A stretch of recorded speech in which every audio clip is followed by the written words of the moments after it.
To si děláš prdel. Jsem jen influencer. Ne, tohle je můj poslední vlog.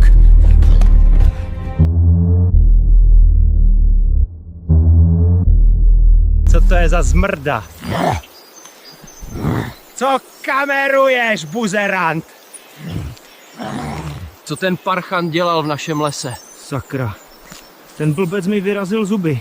Tak jsme dorazili na místo setkání s Borisem a to prase tady ještě není. On snad někdy přišel na čas.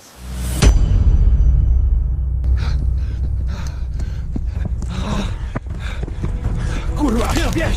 Běž! I točím to, vole, točím to!